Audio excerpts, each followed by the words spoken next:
Bonjour à toutes et à tous, bienvenue à la 7e webconférence de Pays et Quartiers Nouvelle-Aquitaine sur la revitalisation des centres-villes et des centres-bourgs. Donc, je suis Colline Babodou, chargée de mission sur la revitalisation à PQNA.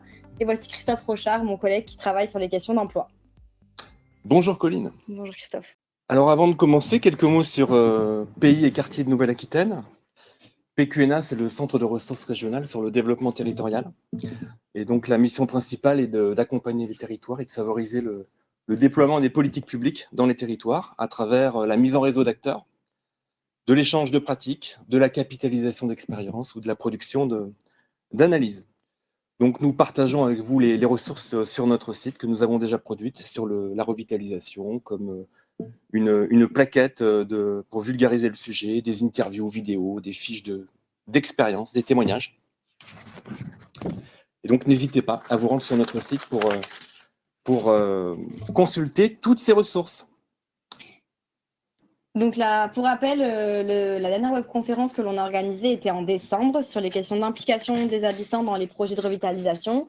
On a pu parler de justement comment les impliquer, quels sont les outils, les méthodes utilisées et employées par les intervenants qui étaient présents. Donc nous avons écouté Laurent Trijoulet, qui est directeur au cabinet au CNFPT et maître de conférence au IATU. Et nous avions Jean-Marie Gary, maire de Montbahut, et Françoise Ménard, maire de Saint-Jean-d'Angély, qui étaient venus témoigner sur ces questions-là. Cette webconférence et toutes les autres sont disponibles en replay sur notre chaîne YouTube, donc nous vous invitons à aller les voir si ça vous intéresse. Et aujourd'hui, Christophe, on se retrouve pour un autre sujet. Peux-tu nous en dire plus, s'il te plaît ? La webconférence d'aujourd'hui va traiter des questions de patrimoine et de revitalisation. Nous chercherons à répondre à la problématique suivante.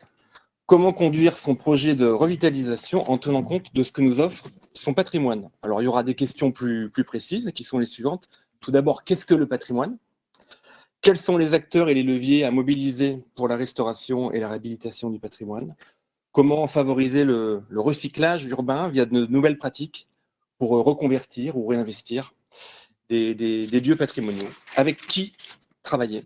Comment dépasser la réhabilitation du bâti pour faire du patrimoine un patrimoine qui est réellement vivant? Alors, au programme ce matin, nous aurons un double témoignage de deux maires, Arnaud Tauzin, maire de Saint-Sevé dans les Landes et conseiller régional, et Pierre-Yves Marolleau, maire de Mauléon et président de la communauté d'agglomération du Bocage-Bressuret dans les Deux-Sèvres. Nous aurons en suivant une interview croisée des deux maires, et en conclusion, nous laisserons la parole à Sandrine Hernandez, qui est conseillère régionale déléguée à la revitalisation des centres-bourgs, au foncier et à l'urbanisme, à Christine Diacon, qui travaille à la DRAC Nouvelle-Aquitaine, et à Emmanuel Lacroix, qui est directeur territorial en charge des affaires régionales à la Banque des Territoires. Donc, je vous rappelle que si vous avez des questions concernant les interventions, n'hésitez pas à les poser dans la rubrique « Questions » et non dans le chat. Merci Christophe. Donc nous allons commencer par une conférence introductive de Jacques Cruchon. Bonjour Monsieur Cruchon, je vous invite à me rejoindre. Juste ici. Donc vous êtes l'ancien directeur de l'urbanisme de la commune de Bayonne et vous allez nous parler des grandes questions autour du patrimoine et de la revitalisation, notamment en lien avec Cités remarquables de France. Merci, bonjour. Si on peut lancer le diaporama, si vous voulez bien. Donc, nous allons discuter à la fois sur les questions de patrimoine que vous avez traversées dans votre métier, mais aussi sur tout ce que vous avez pu faire après, à la suite Tout à fait. de Bayonne. Donc, je vais un peu centrer mon propos sur effectivement les sites patrimoniaux remarquables. On peut passer à la suivante. D'abord, effectivement, d'où je vous parle, d'où nous vous parlons. Cités remarquables de France est une association de territoires et de villes. Il y a à peu près 300 villes et territoires en France et en Outre-mer aujourd'hui qui sont dans cette association. Ce sont des villes qui ont pour objectif aussi de développer leur politique et leur développement tout simplement en s'appuyant sur le patrimoine. Ce sont des villes qui sont soit avec un site patrimoine remarquable qu'on va évoquer juste après, soit avec un dossier ville d'art et d'histoire. Nous sommes partenaires de Petites Villes de demain. Nous ferons notre congrès à Dax le 30 juin et le 1er juillet de cette année. Et puis, nous travaillons avec beaucoup de ministères, avec beaucoup de partenaires, et en particulier, notamment, la Banque des Territoires, avec laquelle on a un programme sur le bâti ancien et développement durable qui est en cours d'exécution. La photo suivante, s'il vous plaît. Alors, juste un petit peu d'histoire, simplement, mais en 2 minutes. Donc, depuis le fin 19e et 1913, on a les protections des monuments historiques. Cette loi de 1913, elle le maintient, elle le vit encore aujourd'hui, donc elle a plus de 100 ans, elle est toujours active. Et puis, en 1943, on met en place les périmètres autour des monuments historiques. Pour nous, c'est la première prise en compte de l'ensemble urbain. On sort du monument, on n'est plus que monument historique, on commence à réfléchir périmètre ensemble. Et puis, à partir de 1962, avec les secteurs sauvegardés, 83, les ZPPAUP, pardon pour les acronymes, 2010, les AVAP, et qui arrive aujourd'hui à 2016 sur la fusion de tous ces dispositifs, sauf les monuments historiques, tous ces dispositifs en site patrimonial remarquable. C'est-à-dire qu'on va s'intéresser à des ensembles urbains, des ensembles paysagers, sur lesquels on va mettre en place un travail de réflexion, un travail d'animation et un travail de projection. Alors, aujourd'hui, les sites patrimoniaux remarquables ont 2 règlements, un plan de sauvegarde et de mise en valeur, et un plan de valorisation de l'architecture du patrimoine. On peut avoir l'un ou l'autre ou les deux. On va voir dans 2 secondes qu'est-ce que ça signifie. Et puis surtout, ce qui est intéressant, c'est que la loi a prévu que ces sites patrimoniaux remarquables soient dotés d'un outil de médiation et de participation citoyenne, qui pour nous est un enjeu majeur parce que l'appropriation du territoire, du patrimoine, avec l'équipe municipale, avec les acteurs, avec la population, c'est un enjeu majeur, faute de quoi il y a une incompréhension. On entend parfois ça, c'est des contraintes. Non, pour nous, c'est une ambition, c'est tout à fait différent. Et par conséquent, pour que cette ambition devienne un outil partagé, il faut qu'on travaille aussi en dimension médiation et participation citoyenne. La suivante, s'il vous plaît. Là aussi, 2 mots simplement. Donc, les 2 petits ovales de gauche, c'est la transformation automatique de tous ces acronymes que je vous ai évoqués avec la loi qui sont devenus des sites patrimoniaux remarquables. Et à droite, quand on va en créer, quand le ministère va en créer un, on mettra en place donc ces documents de gestion que sont les plans de sauvegarde et les plans de valorisation. Ce que je veux dire simplement, c'est que les SPR, à nouveau pardon pour l'acronyme, ce sont des périmètres à l'intérieur desquels il ne peut rien se passer, il peut éventuellement ne rien se passer, mais il peut aussi se passer des choses tout à fait intéressantes. S'il vous plaît, diapo. Donc, et en particulier, une connaissance de tout ce qui fait patrimoine, que ce soit le patrimoine urbain, le patrimoine paysager. Alors, les SPR sont centrés surtout sur cette thématique-là, mais il y a aussi d'autres types de patrimoine, bien évidemment, qui vont contribuer à la valorisation, en tout cas à la compréhension et à la valorisation de ce territoire-là. La suivante, s'il vous plaît. On prend en compte le patrimoine, on peut rester sur cela si vous voulez. On prend en compte le patrimoine urbain, le patrimoine rural, le patrimoine paysager. Et là où je souhaite insister, c'est qu'en fait, pour nous, le monument, c'est l'ensemble urbain. La suivante, s'il vous plaît. Je prends l'exemple de Bayonne, un peu égocentrique, pardonnez-moi, mais les maisons de Bayonne en tant que telles, chaque maison n'est pas quelque chose d'exceptionnel. Par contre, l'ensemble est exceptionnel. Et donc, c'est pour ça qu'on qualifie l'ensemble urbain comme étant un équivalent du monument historique, mais qui va vivre sa vie de manière tout à fait différente, parce qu'il est en grosse partie d'ailleurs géré par les élus locaux, bien évidemment, en partenariat avec les services de l'État. La suivante, s'il vous plaît. Donc cette réflexion va analyser, il y a un travail très fin qui est fait. La grosse différence entre un PLU et un document de gestion d'un site patrimonial remarquable, c'est qu'on travaille avec une analyse très fine, pratiquement à la parcelle, et parfois complètement à la parcelle, pour bien comprendre d'où vient cette ville et où est-ce qu'elle peut aller. L'idée n'est en aucun cas de figer le territoire, mais de comprendre son histoire, ses racines, son évolution, et de se donner les moyens de poursuivre cette évolution dans une perspective moderne et contemporaine qui s'appuie sur ces qualités-là. La suivante, s'il vous plaît, juste rapidement, ce sont des photos, voilà, toujours. Encore la suivante, voilà. Et puis, une des ambitions majeures du SPR, c'est de produire du logement confortable, performant et désirable. Moi, je tiens beaucoup à ce monde désirable parce que, effectivement, on peut sans aucun doute, prouvé qu'on peut produire dans les cœurs de ville du logement extrêmement attractif qui peut être concurrentiel du logement de périphérie, de la maison individuelle avec le jardin. C'est une autre fonction, c'est une autre dimension et on a dans ces intérieurs, pour peu qu'on soit capable d'aller investiguer les cœurs de ces maisons, de ces immeubles, on va trouver des pépites qui permettent de faire des logements particuliers, à nul autre pareil, et qui auront la dimension suffisante. Moi, je dis souvent, là aussi, si vous voulez, la production neuve aujourd'hui, c'est quoi? Moi, je vois passer des T3, on n'est pas mis de construire, des T3 de 55 mètres carrés. Moi, je ne sais pas vivre dans un T3 de 55 mètres carrés. Par contre, dans le centre ancien, on peut produire des logements T3 beaucoup plus grands. C'est aussi une dimension alternative par rapport à ça. Et autour du logement, il y a aussi tout ce qu'on appelle l'aménité urbaine. Les suivantes, s'il vous plaît. Alors, j'insiste aussi sur les décors intérieurs, hein, bien évidemment. L'important, c'est d'aller les vérifier, les regarder et les valoriser. On a là des dispositions 18e, 19e qui sont parfaitement contemporaines aujourd'hui. En haut à droite, c'est un logement 18e.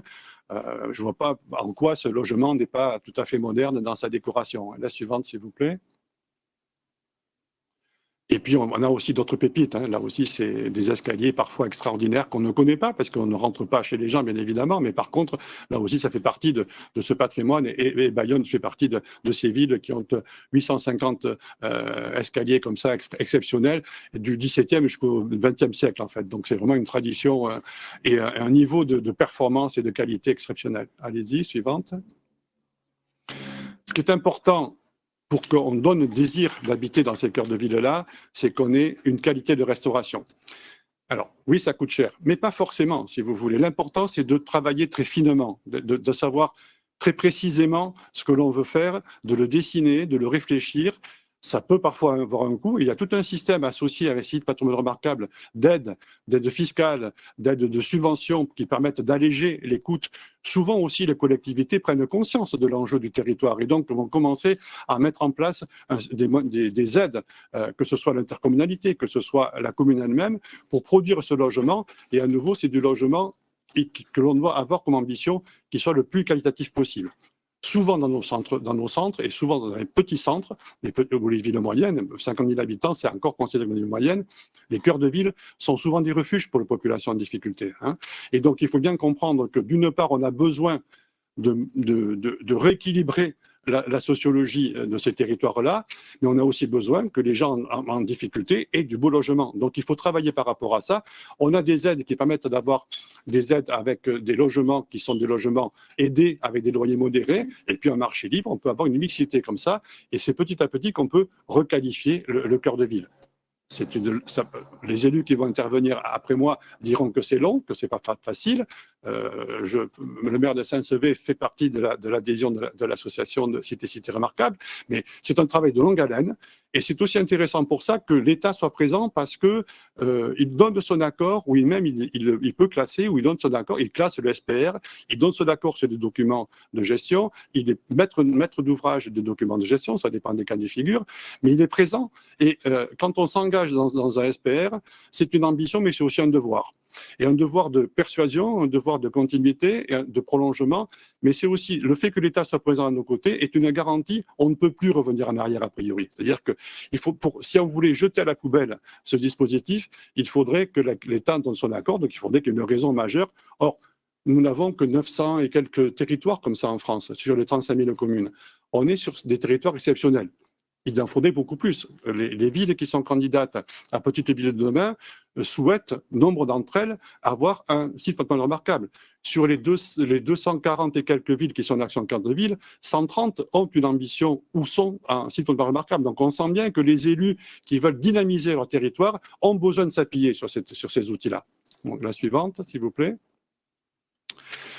Et faire investir le cœur de ville, investir ce territoire-là, je me centre sur la partie urbaine, j'évacue, pardonnez-moi, la partie paysagère, mais elle est fondamentale, hein, parce qu'elle participe aussi de l'aménité urbaine et de la qualité cadre de vie. Hein.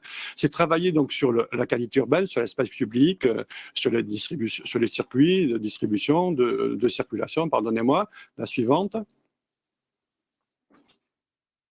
c'est aussi l'accompagnement commercial. Il est tout à fait important que le commerce se présente le mieux possible, mais qu'il soit aussi soutenu pour avoir une dynamique, pour pouvoir se développer. On a tous dans nos territoires des rez-de-chaussée vacants. Comment peut-on travailler pour les redévelopper? Donc, là, ce sont des exemples de devanture et d'enseigne. On a réussi, avec un dialogue avec les commerçants, à travailler pour une présentation la plus, comment dire, d'une part la plus agréable, la plus esthétique, mais en même temps la non concurrentielle. Il y a des territoires, des endroits où parfois on a des enseignes, c'est un foutoir, il y en a partout. Là, non, il y a une espèce de paix, mais qui n'empêche pas chaque commerce de se signaler. C'est extrêmement important. Et le commerçant est un tambour, hein, littéralement, dans un territoire. Et il est important qu'il adhère aussi à cette politique-là. La suivante, s'il vous plaît. Donc, avant de vous dire merci, je voudrais revenir 2 minutes sur la question du logement et la Banque des territoires. Dire que faire du logement intéressant dans le cœur de ville, c'est ce que j'ai évoqué, s'appuyer sur sa dimension, sur sa typologie, sur ses qualités patrimoniales, mais c'est aussi aujourd'hui être capable de produire du logement performant en termes environnementaux et en termes d'économie d'énergie. On travaille à la Banque des territoires sur un programme qui était axé avec Action Cœur de Ville. On espère qu'on pourra le proposer à Petite Ville de demain et qui est un programme qui propose aux villes qui concernées d'appréhender comment on peut avoir du logement performant, de bâtiments basse consommation, pour simplifier le propos, tout en protégeant le patrimoine. C'est un défi qui est parfaitement atteignable. On a beaucoup d'exemples de logements, de bâtiments restaurés qui sont à un niveau de performance BBC et qui arrivent à concilier à la fois la dimension patrimoniale et la dimension énergétique environnementale. Donc, il y a aussi un site qui est intéressant que vous pouvez aller voir, qui s'appelle le site CREBA, le centre de ressources pour le bâti ancien, dont il y aura un colloque à Toulouse la semaine prochaine d'ailleurs, et qui a pour slogan faire des restaurations responsables, c'est-à-dire faire des restaurations qui prennent en compte à la fois les problèmes techniques du bâtiment, à la fois la dimension environnementale, énergétique et la dimension patrimoniale, sans en privilégier aucune. Il s'agit de prendre en compte toutes ces dimensions-là pour monter le plus haut possible la qualité des logements et de faire ces logements énergétiquement performants, techniquement performants et extrêmement agréables à vivre. C'est en ce sens que je redis à nouveau, nous avons pour ambition, aux côtés des municipalités, des élus, d'aider à produire du logement désirable et désiré, mais aussi une aménité urbaine, toute une ambiance de cœur de ville tout à fait nécessairement intéressante. Merci beaucoup, M. Cruchon, pour cette intervention. Si vous avez des questions à poser, n'hésitez pas à les poser dans l'onglet questions, comme on vous l'a dit tout à l'heure. On va passer à l'interview des élus. M. Cruchon, on vous retrouve juste après pour l'interview croisée. Donc, j'invite messieurs les élus à nous rejoindre sur le plateau. Donc, Arnaud Tauzin, maire de Saint-Sevé, et Pierre-Yves Marollo, maire de Montléon. Et Christophe, je te laisse la parole pour commencer l'interview. Messieurs, bonjour. Bonjour. Alors, on va commencer avec Monsieur Tauzin. Je reprends mes petites notes. Donc, Monsieur le maire, vous êtes donc maire de Saint-Sevé depuis 2014 et conseiller régional. Donc, Saint-Sevé, c'est une commune d'environ 5000 habitants qui est dans les Landes, au sud de Mont-de-Marsan. Et donc, vous avez une commune à forte densité patrimoniale. Et vous travaillez sur la mise en valeur de la restauration de votre patrimoine public et privé. Première question, ça serait peut-être de nous décrire le contexte de votre commune en 2 minutes. Quel est le contexte géographique, socio-économique et patrimonial? Saint-Sevé, c'est un site géographique avec une colline qui domine la Dour, qui était navigable dans les 2 sens à partir de Saint-Sevé, avec la vue sur les Pyrénées. Et donc, c'est cette géographie qui fait que dès la préhistoire puis le gallo-romain, on avait déjà un oppidum sur place. Autour de l'an 1000, les comtes de Gascogne qui rayonnent sur ce territoire du sud Aquitaine, pour faire simple, résidaient régulièrement à Saint-Sevé et créent une abbaye, un peu comme à La Réole ou à plein d'endroits. Et cette abbaye va connaître entre 1000 et 1200 une expansion formidable, avec des positions qui vont de Soulac jusqu'à Pampelune, et se crée autour de ce monastère une cité médiévale entourée de remparts.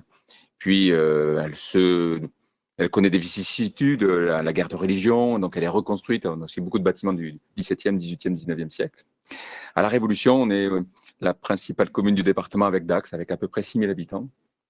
Et malheureusement, pour Saint-Sevé, c'est Mont-de-Marsan qui sera choisi comme préfecture à 17 km au nord. Et bien que sous-préfecture jusqu'en 1926, tout au long du 19e siècle et 20e siècle, Saint-Sevé va perdre sa fonction administrative, va perdre son tribunal, va perdre beaucoup de sa vitalité intérieure. Et donc, la ville s'est figée dans le décor qui était le sien il y a à peu près 200 ans. Dans les années 60, on vit un rebond autour de l'agroalimentaire. C'est à Saint-Sevé qu'il y a le poulet de Saint-Sevé. Il y a un pôle agroalimentaire avec 1500 habitants. Et donc, ça a stabilisé la population, mais on a un cœur de ville qui a eu du mal à trouver sa place dans cette modernisation, avec ce déplacement en voiture, avec une proximité si forte du pôle commercial de Mont-de-Marsan. Et en 2007, on est relié par une 2 fois 2 voies à la préfecture, avec une rocade qui pose l'enjeu, est-ce qu'au fond, on est condamné à devenir une cité dortoir, puisqu'on est quasiment dans l'aire urbaine montoise. Et donc, tout l'enjeu qui a été le nôtre, hein, et ce sur quoi on a été élu, au fond, en 2014, c'est l'ambition de faire de la spécificité de Saint-Sevé ce caractère de cité historique qu'on veut affirmer, une singularité sur laquelle générer une attractivité résidentielle, une fierté d'habiter sur place, pour, au sein de l'aire urbaine montoise, Mont-de-Marsan est plutôt une ville moderne, d'être au fond le quartier le plus agréable de cet intérieur des Landes, the place to be. Alors, merci pour cette présentation un peu contextuelle, on va dire. Alors maintenant, est-ce que vous pouvez nous parler de votre démarche de revitalisation et de comment vous avez intégré le patrimoine dans cette démarche globale, et puis nous raconter un peu les différentes étapes qui ont permis cette déclinaison? Nous, on a commencé, c'est un peu un témoignage de ce que pourraient engager d'autres communes. Lorsqu'on a été élu, on est allé voir la DRAC, M. Rieux, à ce moment-là, conservateur régional. On est allé voir la région, on est allé voir tous les acteurs pour dire on aime notre ville, on trouve qu'elle a un patrimoine formidable, il y a 7 monuments historiques. On ne sait pas trop dans quel sens prendre ce sujet-là. Et donc, on a commencé par faire un inventaire du patrimoine avec l'aide de la région. Et donc, on est une jeune chercheuse de l'école du Louvre qui est rentrée dans toutes les maisons, qui a dialogué avec les propriétaires, qui a recensé les escaliers que vous montriez, monsieur, les cheminées, pour faire comprendre aux particuliers qu'ils vivaient dans un lieu un peu exceptionnel. Derrière, on a mis, avec la même chercheuse, en parallèle, on a mis en place une AVAP, donc le site patrimonial remarquable, de façon à ce que, dès le début, le patrimoine privé, le paysage, l'environnement urbain soient intégrés dans la logique qui était la nôtre. Et la deuxième chose qu'on a fait, c'est on a une abbaye bénédictine qui est inscrite à l'UNESCO, qui est la plus grande église du département, qui est pour moitié intégralement romane, qui est un joyau, mais qui est totalement méconnu. Bien moins connu que Moissac, Conques, et pourtant c'est sûrement par certains aspects aussi beau. Et donc on a mis pendant quasiment tout le mandat précédent la moitié du budget d'investissement dans la rénovation de cette infrastructure. Je remercie le département, la région et la DRAC de nous avoir accompagnés, quasiment 4 millions d'euros, de façon à avoir une tour Eiffel. On ne peut pas bâtir un projet autour du patrimoine si on n'a pas un emblème. Et donc, quelque part, ce bâtiment qui était grisâtre a été totalement redécouvert par les habitants eux-mêmes, qui en sont dorénavant fiers. Et on a mis en place toute une politique d'animation, de visite à la bougie, de visite de montée au clocher, portée aussi par les habitants, de façon à ce qu'on porte tous ensemble cet emblème, qui est un peu notre étendard sur lequel, après, on a pu porter d'autres projets de revitalisation, mais peut-être un peu long. Non, du tout. Et donc, après, la deuxième chose, on s'est dit, il faut qu'on amène de la vie. Aujourd'hui, si on veut que les habitants vivent dans le centre-ville, il faut qu'ils aient une expérience dans le centre-ville plus forte que dans le lotissement. Et donc, la deuxième chose qu'on a fait, c'est la réouverture des halles, qui autrefois été ouvertes, qu'on a fermées avec des box pour 13 commerçants et agriculteurs, qu'on a fait quasiment gratuit, 45 € par trimestre, tout équipé, et qui ont la particularité d'être rétractables et qui se cachent derrière dans des niches, si vous voulez. Et donc, le samedi matin du marché, on a une vraie halle, comme on peut avoir dans des communes plus grandes, et le reste de la semaine, on a un espace polyvalent de réunion, de salle de réception, de façon à ce que l'usage public puisse servir à plusieurs usages. Et donc, au travers de ces halles, on a reboosté le marché du samedi, et on finance tous les samedis midi une animation musicale live de qualité, faite par des professionnels, qu'on appelle les samedis en musique, de façon à ce qu'on puisse dire aux gens des environs, il y a moins d'offres qu'à Mont-de-Marsan, pour autant vous allez vivre vous allez pouvoir faire vos courses en musique et finir par prendre des tapas et un verre de floc ou de vin de Tursan. J'en profite pour faire la promotion des produits terroirs. Et dans un cadre patrimonial.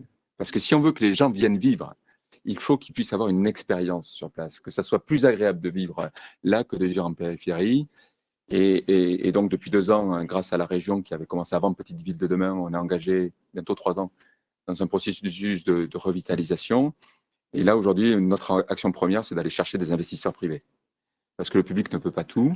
On veut installer dans un site remarquable un ancien hôtel particulier qui a été aussi la première usine de plumes, un hôtel de 30 chambres avec une restauration de qualité.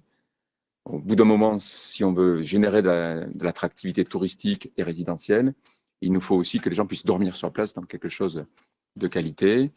Et donc, on est maire, on va à Paris, on va voir des professionnels, des investisseurs, on fait le tour de tous les hôteliers de France et de Navarre qui peuvent avoir un ancrage dans le sud-ouest pour leur dire c'est à Saint-Sevé qu'il faut investir parce que demain, avec le TGV, les prix vont monter, c'est aujourd'hui qu'il faut y aller.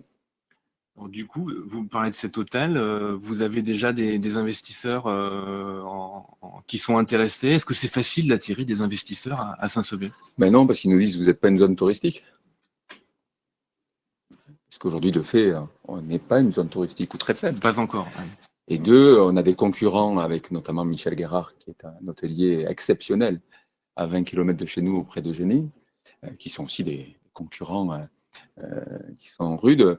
Et là-dessus, on travaille avec l'État sur le fonds Friche. Je trouve que c'est un très bon dispositif. J'en parle parce qu'on n'est pas sûr qu'il sera reconduit en 2023.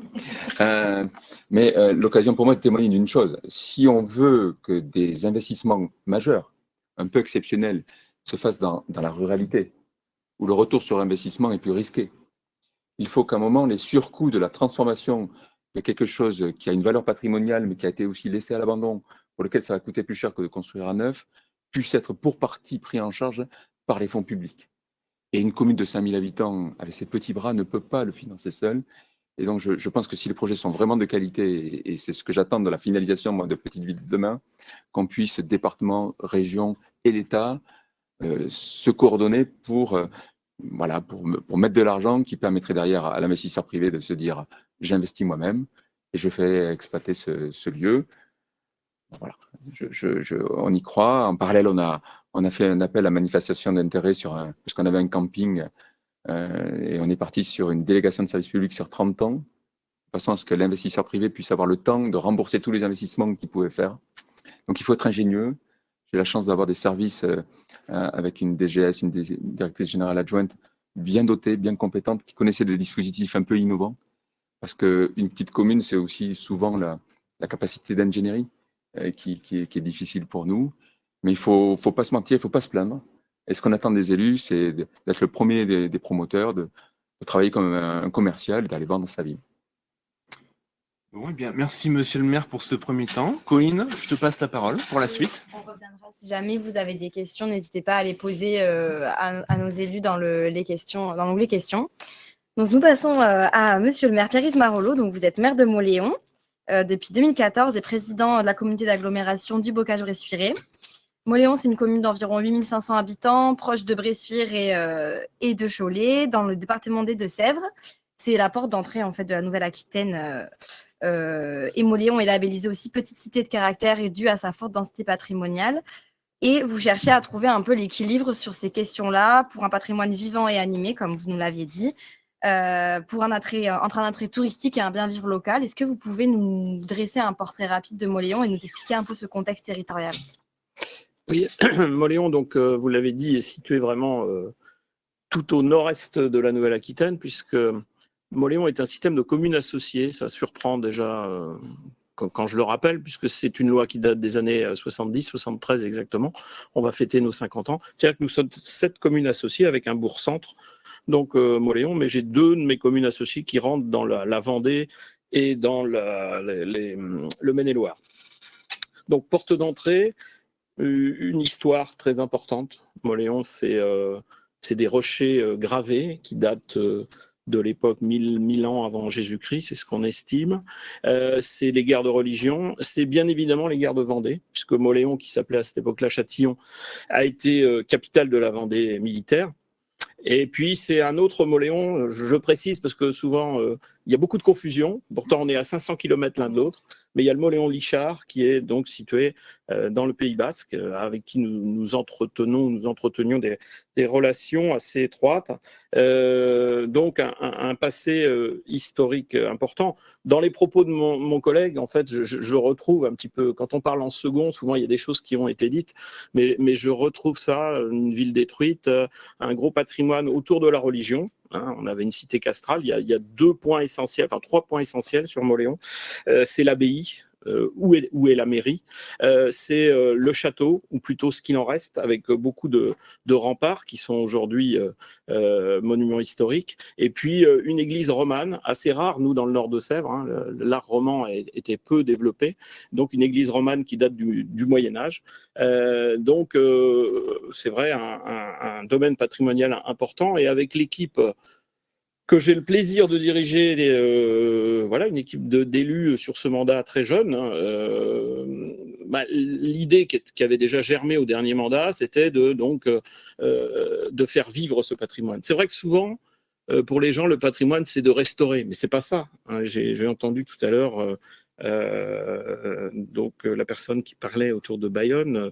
Évidemment, Bayonne, enfin Mauléon n'est pas Bayonne, hein, c'est une évidence, mais j'ai retrouvé des choses importantes. C'est qu'il faut associer la population et lui faire se rendre compte, comme a dit aussi mon collègue, qu'elle a la chance de vivre dans un site qui est un site de qualité, un site historique, un site patrimonial, et tout l'enjeu de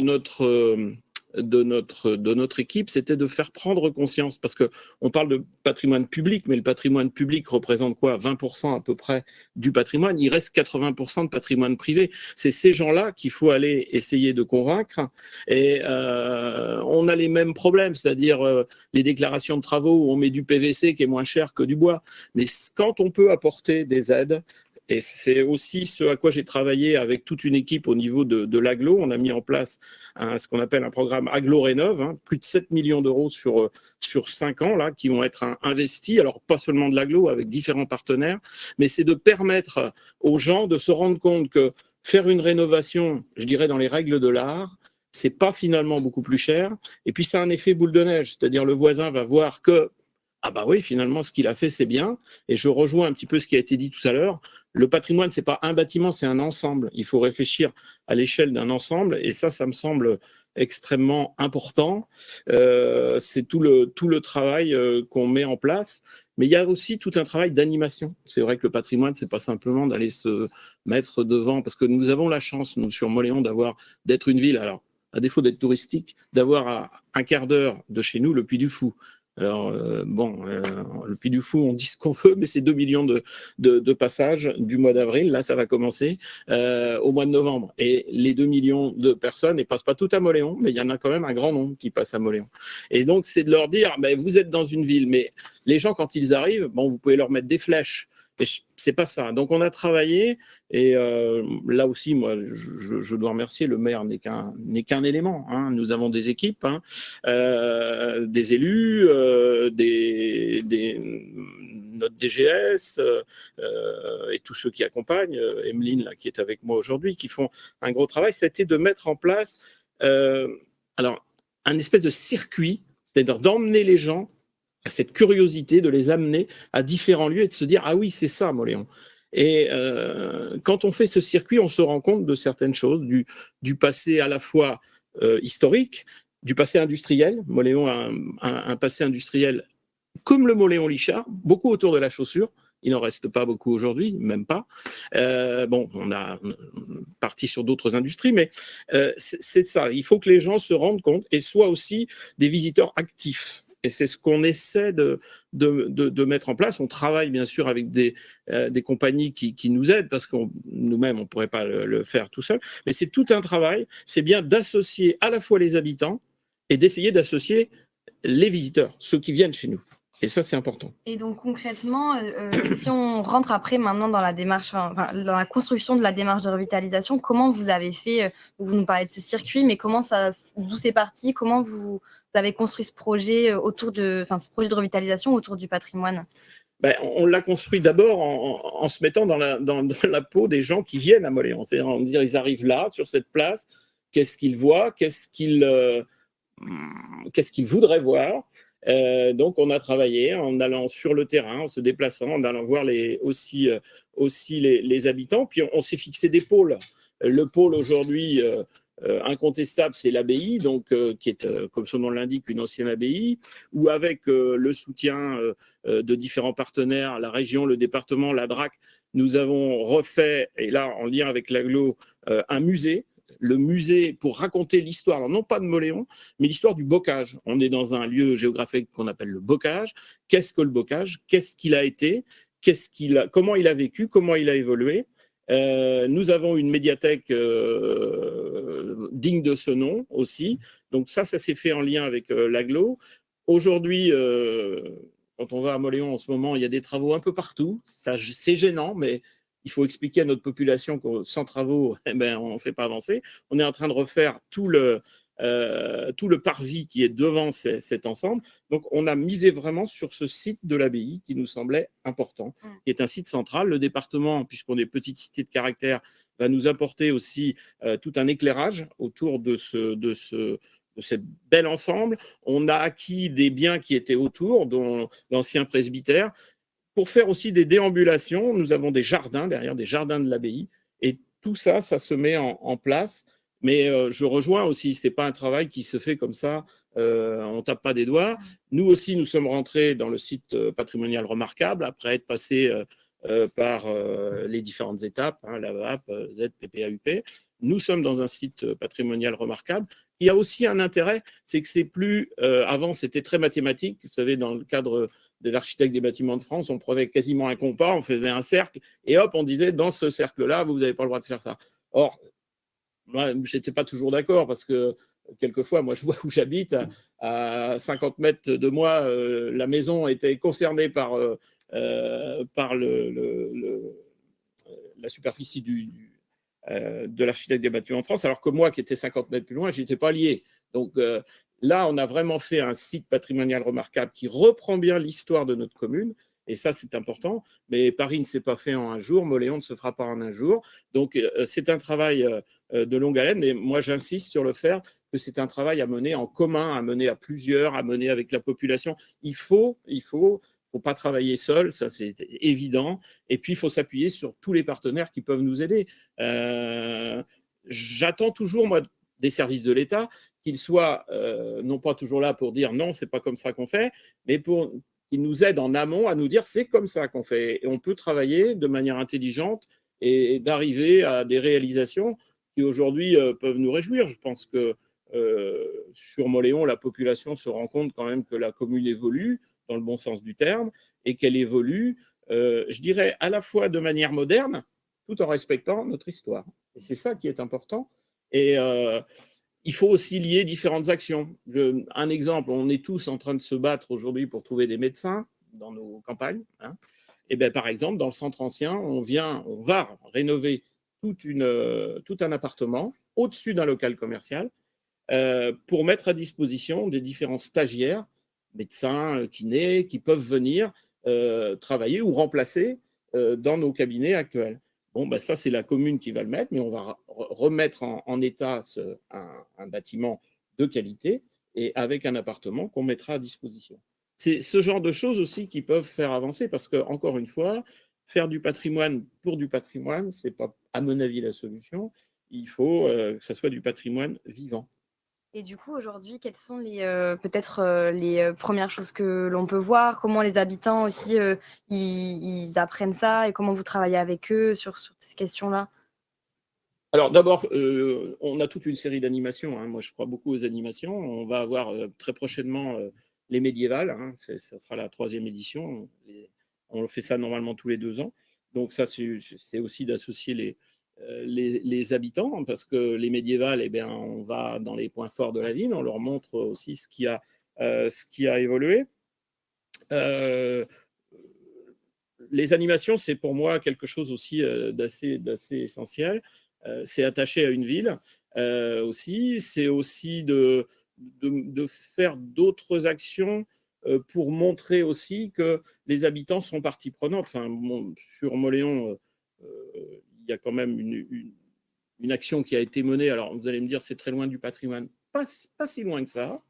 Nous avons été un des 4 premiers territoires à avoir mené une expérimentation zéro chômeur. Qui, ça m'a fait un petit peu sourire ce matin. J'ai entendu une candidate à la présidence de la République dire que c'était une solution. Quand on a lancé ça il y a 7-8 ans avec quelques députés, et de tous bords d'ailleurs, je n'avais pas ce retour-là, mais en tout cas, tant mieux. Nous, ça fonctionne. Eh bien, des gens qui étaient un petit peu en décalage, pour certains, hein, à Mauléon, qui étaient un petit peu en décalage, qui vivaient chez eux sans rencontrer beaucoup de monde, se sont rendus compte qu'ils travaillaient, qu'ils faisaient des actions pour la commune, mais pour la commune dans le sens de leur cadre de vie, et que finalement, ce n'était pas si bête que ça. On les a associés aussi dans des campagnes d'embellissement, de fleurissement. C'est tout ça, je crois que, encore une fois, vous pouvez mener toutes les politiques que vous voulez. Si vous n'avez pas l'adhésion derrière de la population, alors l'adhésion, vous ne l'aurez jamais, rassurez-vous, hein, je n'ai pas 100% de gens qui nous suivent, mais si vous n'avez pas une adhésion de la population derrière, vous n'irez pas loin. Enfin, vous ferez des beaux bâtiments, mais faire un beau bâtiment, c'est bien, mais il faut faire vivre derrière. Et donner l'envie, encore une fois, à nos habitants et à ceux qui viennent, d'aller les visiter, mais aussi d'aller se dire, derrière ces bâtiments, il y a toute une histoire. Alors, il ne s'agit pas de faire un cours magistral d'histoire, mais il s'agit de raconter que ces bâtiments et que des signes puissent raconter ce que veulent dire, pourquoi ce bâtiment a été construit là, quel était son rôle, enfin, des choses très simples finalement, mais qui intéressent. Et vous avez commencé à l'évoquer, ce gros projet que vous mettez en place autour du site de l'abbaye. Est-ce qu'on peut rentrer un peu plus dans le détail, que vous nous en parliez un petit peu plus, et surtout comment vous anticipez la suite avec l'animation autour Mauléon est une ville médiévale, une ville castrale, et si on veut aller dans le centre de Mauléon, c'est qu'il faut y aller. C'est-à-dire qu'on a une zone commerciale en dehors, comme beaucoup, sur une ancienne nationale. Nous aussi, nous avons la chance d'avoir une 2 fois 2 voies, mais qui s'arrête à Bressuire. C'est un peu dommage parce que dans le centre de la Nouvelle-Aquitaine, ça s'arrête à Bressuire, alors qu'elle va côté Maine-et-Loire, côté Pays de Loire, côté Bretagne. Enfin bon. Donc on a aujourd'hui, nous aussi, quelques problèmes. Alors on ne va pas dire que c'est des problèmes de riches, mais au niveau de tout ce qui est immobilier, où l'immobilier a monté, mais ce n'est pas une règle. Alors, sans doute pas dans les proportions de la côte basque, mais quand même, voilà. Donc, c'est d'inciter les gens à aller dans ce centre-ville. Parce que ce centre-ville, vous terminez, alors ce n'est pas un cul-de-sac parce que vous pouvez redescendre, mais vous terminez au château. Le château, c'est normal, il était sur une butte et c'était le fond de la ville. Donc, c'est d'inciter les gens à rentrer dans cette ville. Et ça, pour les inciter, c'est pas simplement de mettre des panneaux et des choses comme ça, c'est de leur dire, il y a une histoire, donc venez en centre-ville. On se rend compte aujourd'hui, donc autour de l'abbaye, on reprend donc le parvis, on a tout un îlot de bâtiments dont on va faire des commerces. Aujourd'hui, on a des demandes. Mauléon a connu, comme dans beaucoup de villes, enfin ce que sans doute mon collègue a connu, c'est-à-dire une rue commerçante. Les commerces fermaient les uns après les autres et puis les gens restaient dans leur commerce. Hein, ils mettaient un rideau, 2 plantes vertes et puis voilà, parce qu'ils n'arrivaient pas à vendre. Aujourd'hui, bon, on arrive à retrouver aujourd'hui des commerces qui ne sont pas des commerces de bouche le plus souvent, mais on est ville d'histoire, nous, donc on retrouve autour du cuir, par exemple, puisque Mauléon a été cité du cuir. Donc, on retrouve des métiers autour du cuir. Et donc, c'est tout cet ensemble qu'on veut développer. Et dans cet îlot-là qu'on a devant, on va faire de la restauration, parce qu'on voit qu'on a beaucoup de gens qui passent à Mauléon. On a des restaurants, mais on est dans la période estivale, quelquefois, où les restaurants sont fermés tous le même jour. Donc, il faut qu'on trouve des solutions, encore une fois, pour inciter les gens à venir. Donc, ça veut dire de la mobilité, travailler la mobilité. Il faut que les gens se stationnent, qu'ils ne soient pas trop loin, parce qu'on sait très bien qu'aujourd'hui, ça, c'est un problème. Mais quand vous avez une ancienne cité médiévale avec des rues qui sont relativement étroites, il faut trouver des solutions. Donc, c'est tout ce à quoi on travaille. Et donc, on s'est fixé des pôles. Donc, l'abbaye, une petite place qui s'appelle Place de la Motte, où on a des commerces, et puis la place du Château. Et puis, on a le quartier dit quartier de Saint-Jouin, puisque c'est les 2 communes qui se sont réunis, qui était le quartier des tanneries, puisqu'on avait des tanneries et puis des industries du cuir. Et puis, notre balade nous emmène aussi sur le château Gaillard, qui était un haut lieu des guerres de Vendée, où il y a eu des batailles. Donc, voilà, on travaille par pôle, parce qu'on ne peut pas faire tout d'un seul coup. On travaille par pôle, par étape. On aura après une grande place à restaurer, qui était l'ancien foirail. Hein, donc, mais bon, c'est un travail par étape. Et là, je crois que c'est un travail, encore une fois, j'insiste là-dessus, très collectif. Il faut travailler ensemble. Et on voit que quand on tire un fil, le fil du patrimoine, en fait, ça va lever le fil de la mobilité, du logement et du commerce. Oui. On voit vraiment que c'est un projet global, en fait, qu'il faut agir sur tous les fronts. Oui, tout à fait cela. Parce que, encore une fois, on ne fait pas du patrimoine pour faire du patrimoine. Ça, moi, j'insiste là-dessus. D'ailleurs, quand on a été, pour la petite histoire, labellisé Petite Cité de Caractère, on a mis, je crois, 7 ou 8 ans pour obtenir. Et je pense qu'à chaque fois qu'on était recalé, c'est que le jury disait « Oui, d'accord, vous pensez refaire des... » Mais comment vous voulez faire vivre ce patrimoine? Et je me souviens, quand on a eu enfin le label Petite Cité de Caractère, on les a en fait emmenés, le jury, ils ont joué le jeu, les yeux bandés, on les a emmenés en haut du château Gaillard et on leur a fait découvrir ce qu'était Mauléon. Pour la petite histoire, il y avait un brouillard, on ne voyait pas 10 mètres. Et je ne sais pas, on aurait dû jouer au loto ce jour-là, mais le brouillard est parti au fur et à mesure et Mauléon s'est découvert à leurs yeux. Donc, ils nous ont demandé si on avait eu des accointances avec la météorologie, non. Mais beaucoup prié. On a beaucoup prié, ouais. Mais en attendant, c'était la meilleure façon. Et ce qu'ils ont compris dans notre démarche, ce qui avait changé, c'est que ce n'était pas simplement refaire au mieux, hein, parce qu'on a des belles entreprises qui travaillent bien la restauration du patrimoine, mais c'était de dire, oui, bon, vous restaurez, mais après, vous faites quoi? Vous faites quoi? Et ça, je crois que c'est quelque chose d'extrêmement important. On ne peut pas... les deux choses vont ensemble. Très bien, merci beaucoup, monsieur le maire. Merci, Christophe. Donc, j'invite monsieur Cruchon à nous rejoindre pour l'interview croisée. Christophe à rejoindre la régie et nous envoyer des questions du public s'il y en a. Peut-être, monsieur Cruchon, vous voulez réagir à ce qui a été dit, rajouter des éléments Non, mais je ne me permettrai pas. Mais non. Non, mais je crois qu'effectivement, on a le même fond de discours, quoi. Donc, je crois qu'effectivement, les questions de projets, les questions d'associations, de participation des habitants, d'implication des élus. Et en discutant d'un parti tout à l'heure, c'est pas évident non plus dans sa propre équipe municipale. Je sais pas chez vous, mais en tout cas, dans les équipes municipales, c'est pas aussi évident que ça. Je veux dire, le maire est un leader, l'adjoint peut être un leader, moteur plus exactement par rapport à ça, mais le reste de l'équipe, c'est pas forcé. Il faut aussi convaincre en interne son équipe, il faut aussi convaincre ses services, c'est pas toujours facile. Donc, voilà, c'est un travail vraiment de conviction et de durée. Alors, juste 2 mots là sur la question du prix du foncier. Aujourd'hui, oui, en Côte Basque, c'est l'horreur. Mais en 1992-93, on n'a pas pu vendre 2 immeubles en face de la cathédrale du centre-ville de Bayonne pour réussir à trouver quelqu'un pour le restaurer. On a été à le vendre 8 000 euros. Personne n'en voulait. Pendant des années, personne ne voulait ce centre-ville-là. Donc, et ce n'est qu'une dizaine d'années après, un jour, les commerçants se sont... Alors, à Bayonne, il y avait des touristes qui venaient quand il pleuvait. Les gens allaient sur la côte se baigner. Et une année, il a fait beau et le monde était là, les touristes étaient là. Pourquoi? Parce qu'à un moment donné, effectivement, la qualité dont on parle tous était présente et que du coup, ça donnait envie de déambuler, de faire du tourisme urbain. Voilà. Je crois qu'effectivement, l'important, c'est d'y travailler. C'est long. Vous l'avez évoqué, hein, c'est long, c'est important. C'est pas forcément aussi cher que ça, mais effectivement, il faut qu'on soit soutenu, manifestement, dans tous les niveaux.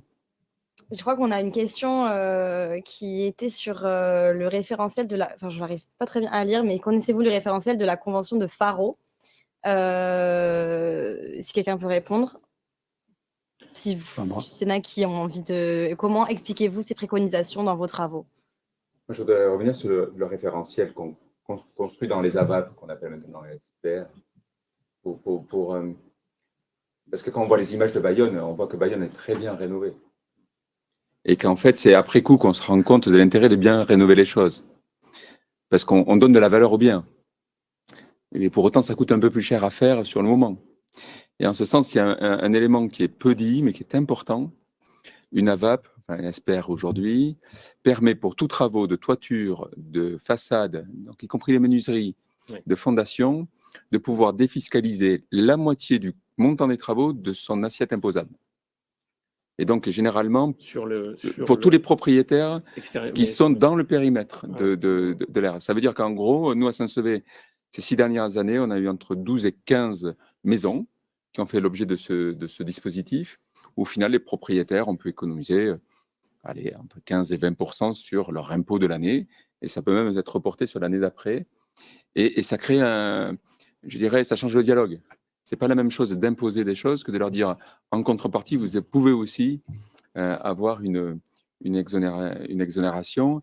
Et ça pose un autre sujet, c'est qu'il faut aussi sensibiliser à tout ça les artisans, qui sont souvent à la fois de prime abord, qui peuvent être un frein, mais qu'une fois qu'ils ont compris que de bien maîtriser les techniques qui sont nécessaires, les tuiles canal par exemple, pour ce qui nous concerne, ça peut leur donner l'occasion de prendre encore plus de marché sur la localité. Mais pour autant, il ne faut pas non plus être angélique. Moi, j'ai une quinzaine de dossiers qui ont fini sur le bureau du procureur parce que ma police municipale a verbalisé des anomalies, c'est-à-dire des travaux qui ne sont pas faits tels qu'ils étaient déclarés ou des travaux qui se sont faits sans déclaration. Parce que on ne peut rien laisser passer. Parce qu'il y a toujours, mais le voisin, lui, il a eu le droit et pas moi. Donc, c'est soit tout le monde, soit personne.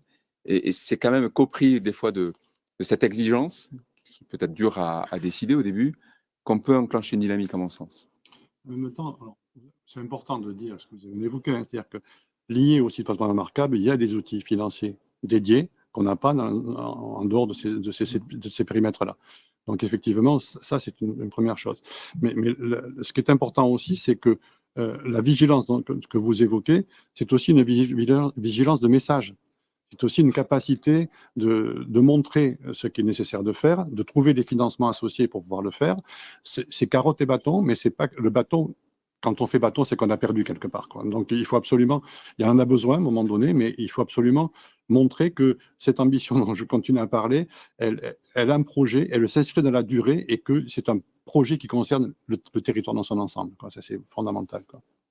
Et cette information soulignée par mon collègue est importante, l'information auprès des artisans, auprès des agences immobilières, important aussi, pour que le message soit le même. Après, je rejoins, on a toujours des dossiers qui vont sur le bureau du procureur.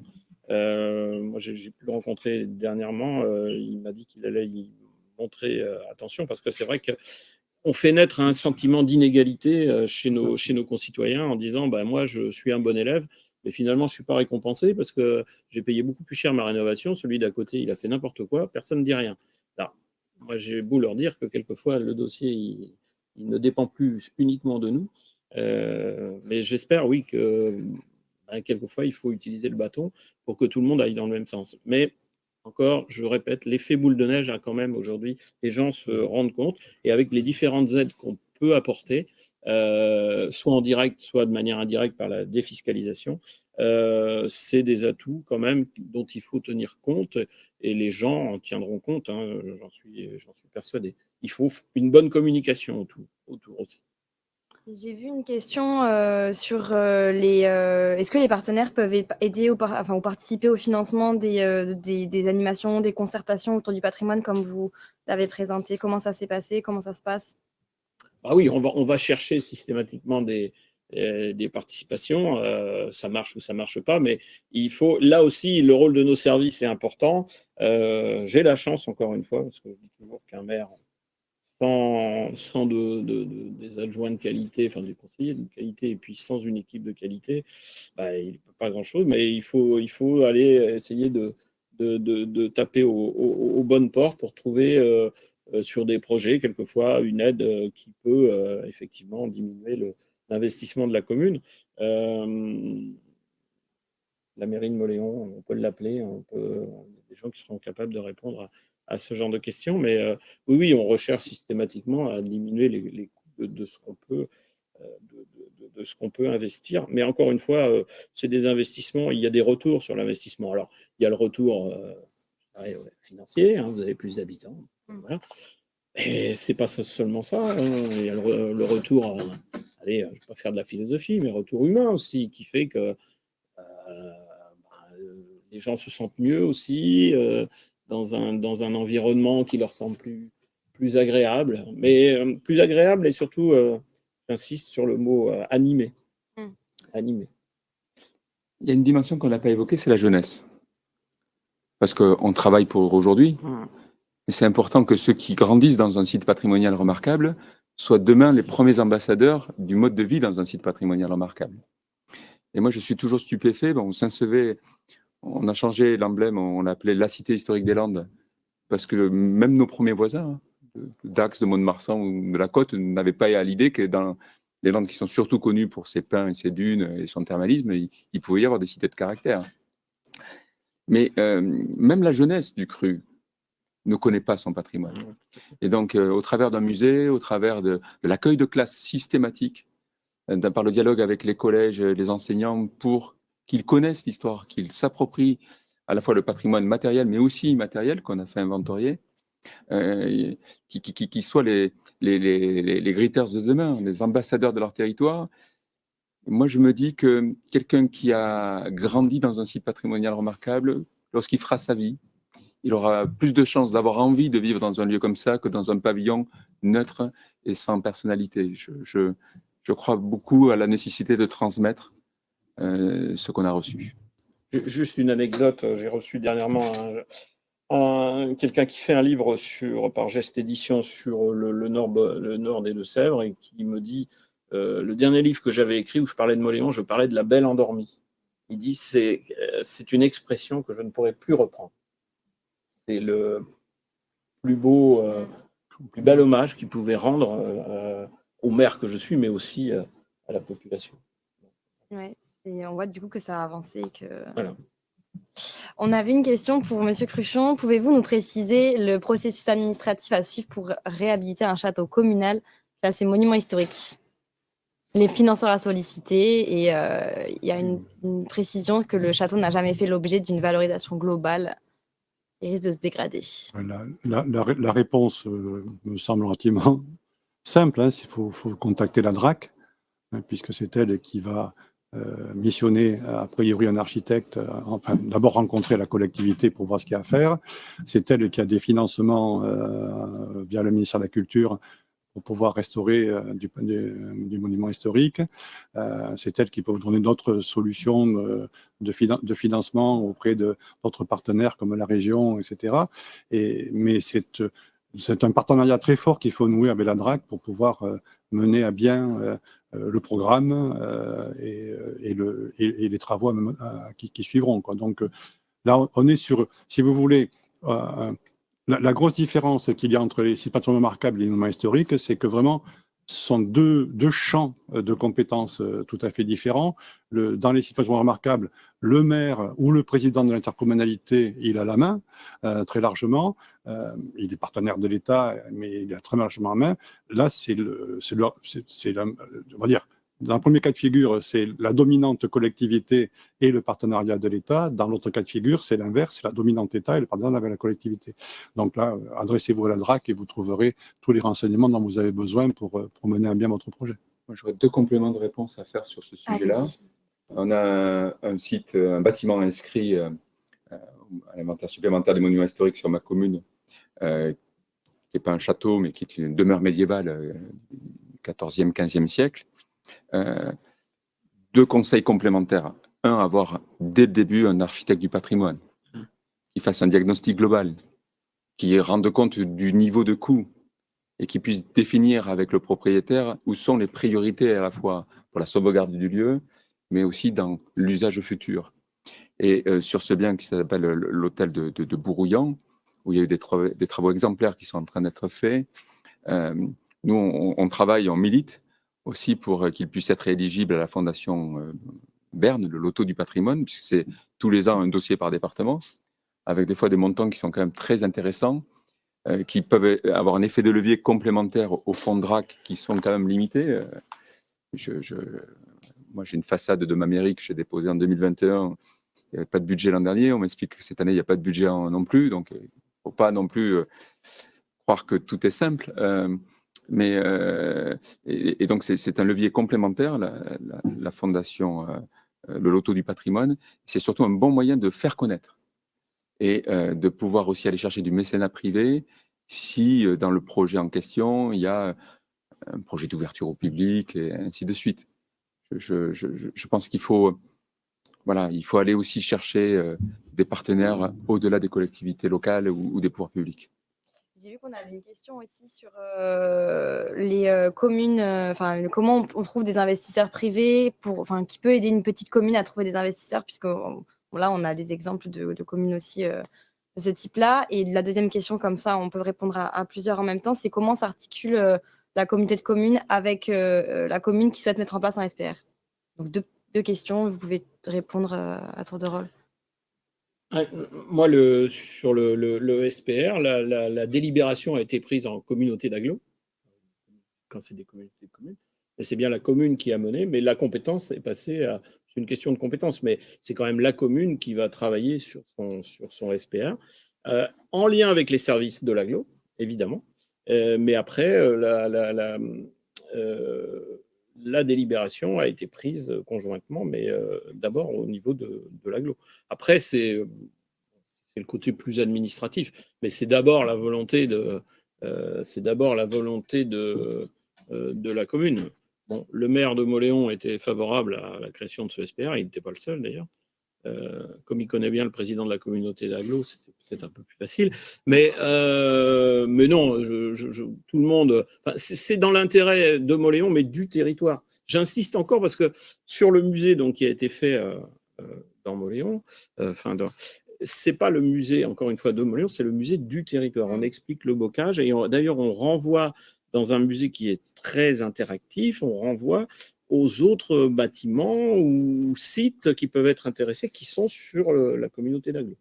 Mais pour le SPR, c'est vrai que c'est passé, nous, la compétence, c'était compétence agglo, c'est l'agglo qui a validé, mais c'était avant tout la demande de la commune. Si je peux préciser un peu plus, si vous permettez, Oui. c'est lié à la compétence du PLU.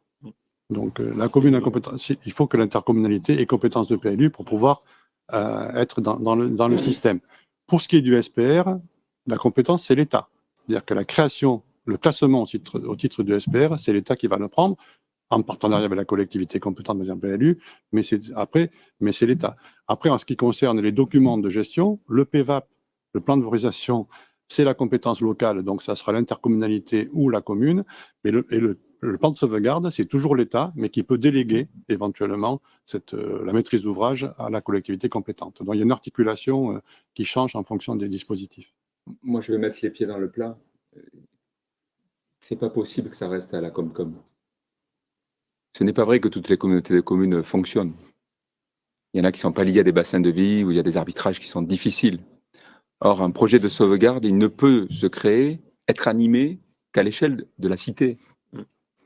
Et nous, par exemple, de Saint-Sevé, si on l'a lancé tant que c'était avant le transfert du PLU à la compétence communautaire en 2016, donc si on n'avait pas pu l'initier au niveau de la commune, je pense qu'à l'échelle communautaire, puisqu'on est 50 communes avec des réalités très différentes des toutes petites communes, ça aurait été très difficile, ou alors on nous aurait dit il faut un SPR qui englobe les différents patrimoines de l'entité intercommunale, et donc ça aurait été encore plus long et plus difficile.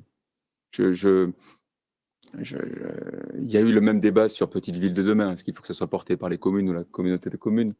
C'est porté par les communes avec la co-signature de la communauté de communes. Mais voilà,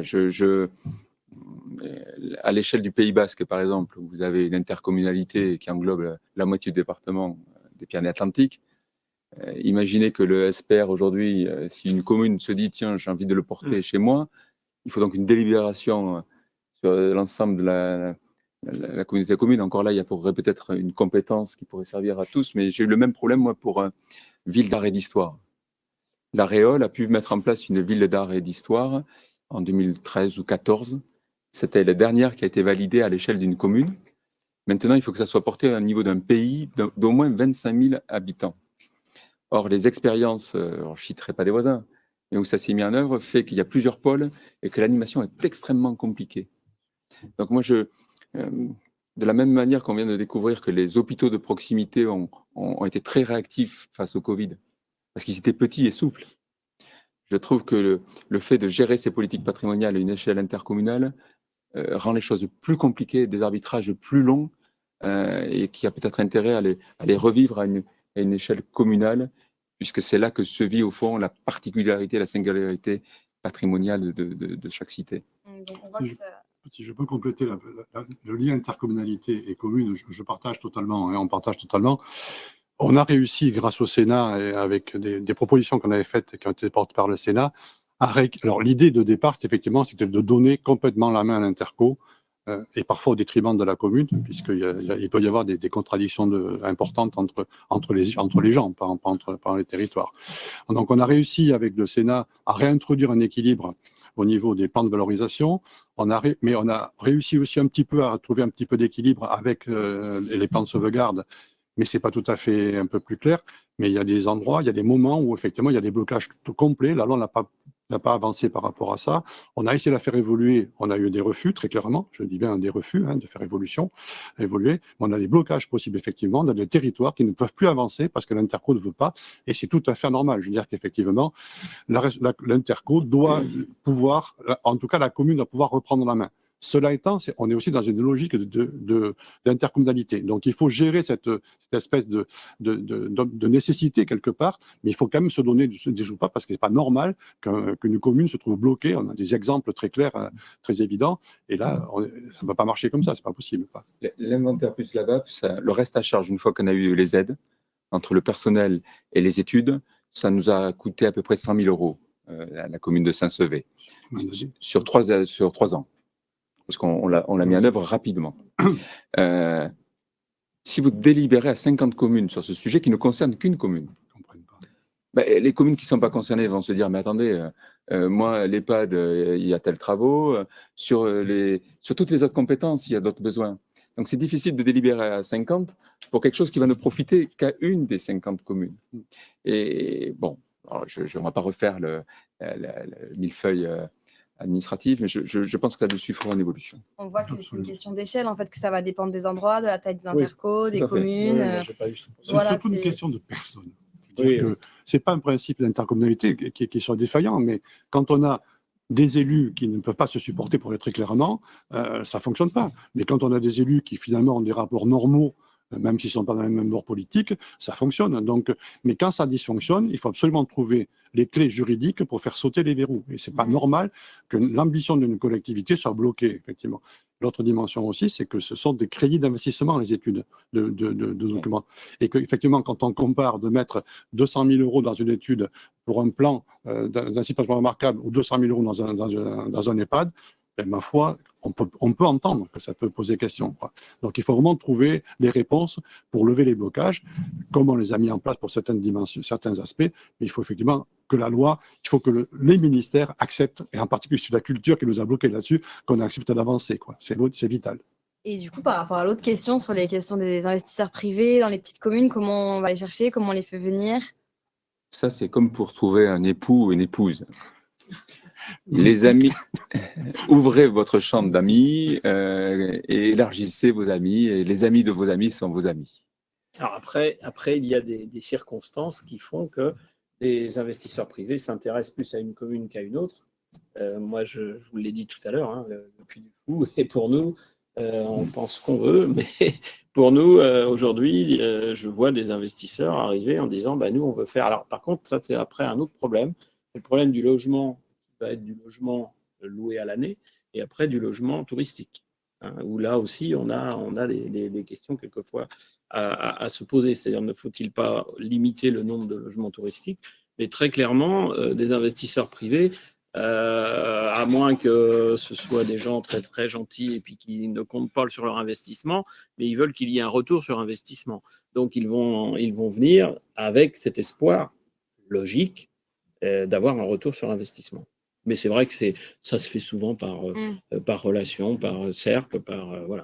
Pour une simple et bonne raison, c'est que dans un investissement, il y a le rationnel, mais il y a aussi l'affectif. Et que si quelqu'un veut acheter un bien dans une cité patrimoniale, porter un projet économique, souvent c'est parce qu'il connaît le lieu, parce qu'il y a des amis, parce qu'il y a historiquement sa famille y était. Voilà, cette dimension-là est très importante. Pour autant, le camping qui était fermé, qui a été réouvert dans le cadre d'une DSP, on a fait un appel à manifestation d'intérêt qu'on a mis sur les plateformes dédiées en disant voilà, on a un site, on est prêt à vous le confier sur la durée que vous voulez, à vous confier les équipements que vous voulez et à envisager toutes les modalités juridiques et financières. 9 personnes professionnelles sont venues de partout en France. Au final, on a eu un qui a décidé d'investir. C'est un peu le contre-exemple, mais c'est souvent par réseau et cercle de relations. Pardonnez-moi, tous les deux, là, messieurs les maires, vous êtes modestes. Là, hein. Je veux dire que la première clé, me semble-t-il, pour attirer l'investisseur privé, c'est l'affichage politique. Dire quelle est votre ambition, affichage politique et durée. Je veux dire que il me semble que le message, dire que la clarté du message vers où on veut que notre ville se développe est une première entrée. Ensuite, effectivement, il y a un travail de VRP que vous avez évoqué, hein, qui est fondamental. Mais l'investisseur, il va être attiré certes par un marché porteur, mais aussi par un marché qu'il estime qui va devenir porteur parce que l'ambition politique est là et qu'elle durera. C'est vrai. Mais c'est un peu aussi un inconvénient parce que c'est des ambitions tous les 6 ans. C'est pour ça que tout à l'heure je donc disais... on ne peut pas garantir la visibilité aux investisseurs. C'est pour ça que tout à l'heure je disais que dans les SPR, pour tout changer, c'est compliqué parce qu'il faut que l'État accepte que tout soit changé et que là, il y a quand même un partenariat. Donc, il y a quand même... Ce qui peut cesser, c'est qu'effectivement, en changement de municipalité, on lève le pied, on ne s'intéresse plus. Mais on ne reviendra pas en arrière. Mais par contre, ça peut se dégrader. Mais voilà, donc c'est aussi cette... On avait une question tout à l'heure aussi sur le patrimoine environnemental qu'on n'a pas tout à fait évoqué. Est-ce que vous voulez en parler ou rajouter des choses dessus? C'est essentiel. Dans la VAP, il y a le P de paysage. Et donc, nous, ce qui fait ville, ce n'est pas que le périmètre encerclé de murailles, c'est aussi les vallons encaissés, boisés, qui créent une séquence urbaine. Et je crois beaucoup, lorsqu'on dit que la qualité de vie dans les centres-villes, nous, on a veillé à rétablir les berges de l'Adour pour offrir des lieux de promenade au pied du centre-ville. C'est-à-dire que celui qui fait le choix de vivre dans un appartement et qui n'a pas de terrasse ou de patio puisse trouver dans son environnement à 500 mètres un grand parc, un lieu où il puisse pique-niquer et profiter de la campagne. Je rejoins là complètement parce que c'est essentiel. Dans le parcours patrimonial dont je vous ai parlé tout à l'heure, dans le mot patrimoine, il y a le mot paysage, pour moi aussi, évidemment. C'est pour ça qu'on incite les gens. Alors, s'ils ont 1 heure, c'est un circuit. S'ils ont un peu plus de temps, on a des sites patrimoniaux naturels, donc Natura 2000, à 2 ou 3 kilomètres. On a beaucoup travaillé aussi sur les sentiers de randonnée. Hein. Beaucoup de gens sont à la recherche quand même des sentiers de randonnée. Encore une fois, lorsqu'ils viennent chez nous, ils viennent souvent pour 5-6 jours, mais ils ne vont pas passer tout leur à visiter Cholet ou Puy du Fou, il va leur rester 2 ou 3 jours. L'intérêt, c'est justement de les inciter, et c'est pareil, ils vont visiter Moléon, même s'ils vont au musée et tout, ils ne vont pas y passer non plus. Donc il faut les emmener, et oui, il y a un rôle important là aussi pour développer tout ce qui tourne autour du paysage, du patrimoine paysager, qui est un patrimoine important. Je vous le disais, on est dans le bocage, leur faire découvrir ce qu'était un chemin creux. Voilà, on a encore des très très beaux spécimens de chemin creux qui ont été sauvegardés, et donc c'est de les emmener sur ces sites-là. Je préciserai que le site patrimonial remarquable, il a pour vocation de s'intéresser aux ensembles urbains, mais aussi aux ensembles paysagers, et que c'est donc un atout par rapport à ça. Malheureusement, ce qu'on constate, c'est que dans les nouveaux dossiers qui sont présentés, on a tendance à demander à ce qu'il y ait une réduction des périmètres pour s'intéresser beaucoup plus à l'ensemble urbain qu'à des ensembles paysagers. Donc, c'est plutôt une petite alarme que je donne au niveau des élus et des municipalités. Ne lâchez pas là-dessus. Le paysage, c'est fondamental dans votre politique et dans la qualité de vie des gens, et qu'il faut absolument ne pas accepter en quelque sorte cette réduction. Il faut réfléchir et travailler et prendre l'ensemble paysager urbain qui est nécessaire, qui fait effectivement la valorisation du territoire. Surtout avec les lotissements qui, malheureusement, comme partout, se sont créés ces 50 dernières années en périphérie, qui rompent l'image ancienne du passage de la campagne à la ville. et qui crée la séquence urbaine. Quand on a l'image de Chartres avec les champs de blé, on a l'impression d'avoir une... Quand on va à Chartres, on est un peu déçu, parce que c'est pas exactement ça, mais il y a cette cathédrale qui émerge de la campagne. Saint-Sevé, on a essayé de travailler, on a intégré, nous, dans le SPR, tous les faubourgs, y compris l'ancien quartier du port qui est au pied de la Dour, pour qu'il y ait aussi les entrées de ville qui soient intégrées dans la démarche. Et on en parle peu, mais c'est un vieux label, mais qui fonctionne toujours très bien, qui est aussi Ville et Villages Fleuris, qui est bien soutenu par le comité régional du tourisme, qui, avec les nouvelles approches environnementales, nous questionne sur la manière dont on gère ces espaces-là, mais qui peuvent aussi réunir une ville. Et par le végétal, trouver une continuité entre les quartiers nouveaux et les quartiers anciens. Et on a une petite dernière question avant de passer à la clôture, il nous reste quelques minutes. Sur les critères de petite cité de caractère, il y avait une question qui disait, voilà, nous n'avons pas de grands monuments, notre commune est une bastide ou avec des logements anciens, et on l'a vu, en fait, il ne suffit pas forcément d'avoir des grands monuments historiques pour parler de patrimoine. Et donc, du coup, quels sont les critères, mis à part le projet de développement par le patrimoine?